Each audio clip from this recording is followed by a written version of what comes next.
Hey MVPs, Rico Knows here. Going to talk to you guys about the next fight on the prelim card. Timothy Cuamba, 8-3 against Roberto Romero, 8-4-1. If you look on the internet, you look anywhere, the cappers and everybody, they're telling you Roberto Romero's winning this fight. Straight up. And he's a favorite, minus 135 to a plus 115 for Timothy Cuamba. And when this fight came out on the sports books, Vegas had Cuamba as the favorite, but it's now flipped, and that's probably because of the money. If you check Tapology or check any other websites, it's like 83% of people are on Roberto Romero. So let's talk about why they're on Roberto Romero. Number one, Roberto Romero's a dog, okay? Absolute dog. Comes out the gate, throwing them things and making it look great. That's number one. We only seen him one time. We saw him back in November against David Onama, and he went out there, and in the first round, he dropped David Onama. And why this is so phenomenal is he took the fight on short notice, and David Onama was a minus 2,500 favorite. He was a plus 1,000 underdog. And I tell you guys all the time, there's no such thing as a minus 2,500 favorite against another professional fighter unless dude has two legs and no arms, right? Unless it's just crazy. There's just no way you should be a plus 1,000 underdog in professional fighting. That dude's got a fighting chance. He's got a real chance to go out there and get it done. And he almost shocked the world. Now, I say he almost shocked the world, but the truth is he had a cardio issue. Well, it's a short notice fight, Rico. He's going to have a cardio issue. Yeah, I'll get back to that. He had a cardio issue, and he did not win any rounds. Judges scored that fight 30-27, 30-27, 30-27. He was outlanded 150 to 79 on significant strikes, or 149 to 79. Like a significant deficit here between David Onama and Roberto Romero. Still, everybody on the internet's telling you Roberto Romero's a dog. He is. He's moving forward. He's a pressure fighter. I get it, man. He changes levels. Here's the problem. His strikes, super wide. I mean, he throws these wide punches that are so mean. But the minute somebody throws straight, their punches are going to land first. Remember that, okay? I say this all the time. And we're watching the fights, and you guys will be like, man, Rico called it. Rico knows.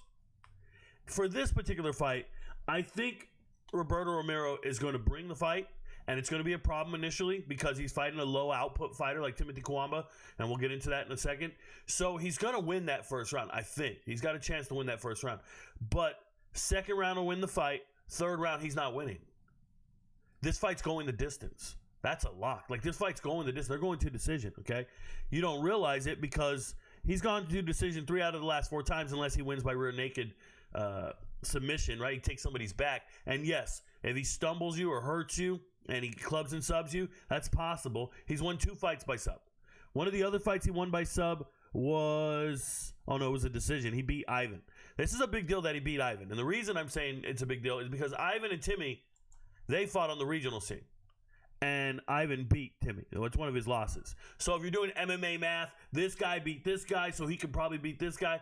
Yeah, you do that shit if you want. When I sit down and look at the fighters, I see something very different. I see Timothy Cuamba here.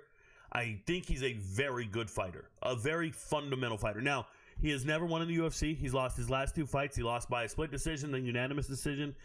And what's making me say he's a good fighter?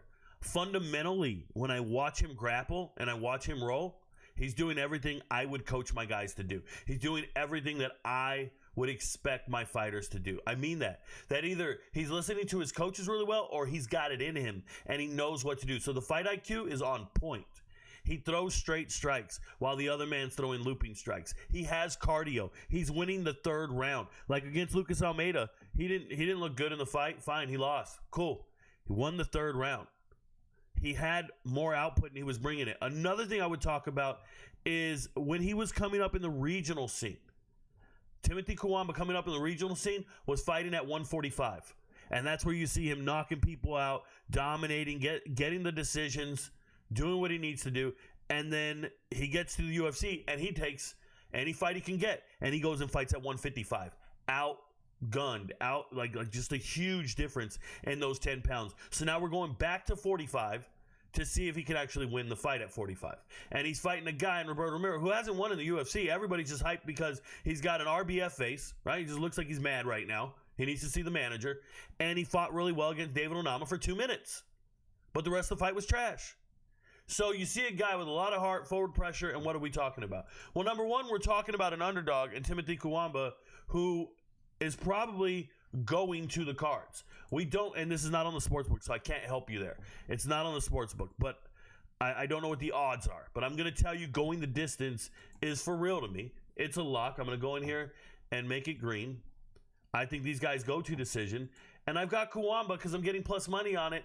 But remember, I understand that he's a low output fighter. That's terrible for judges. Judges hate low output fighters. So the chances of this landing could be wrong.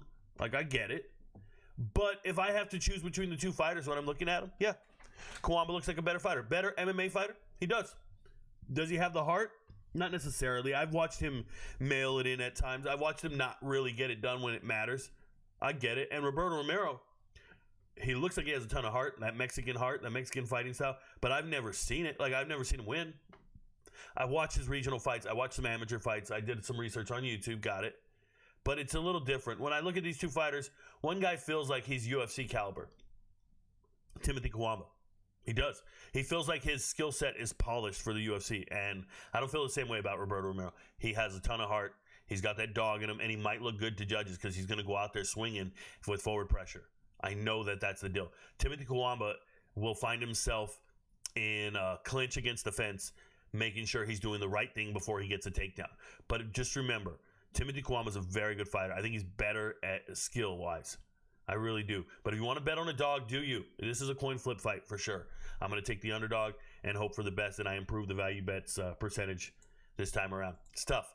Your friends don't know, but Rico knows. Make smart decisions, MVPs. Peace.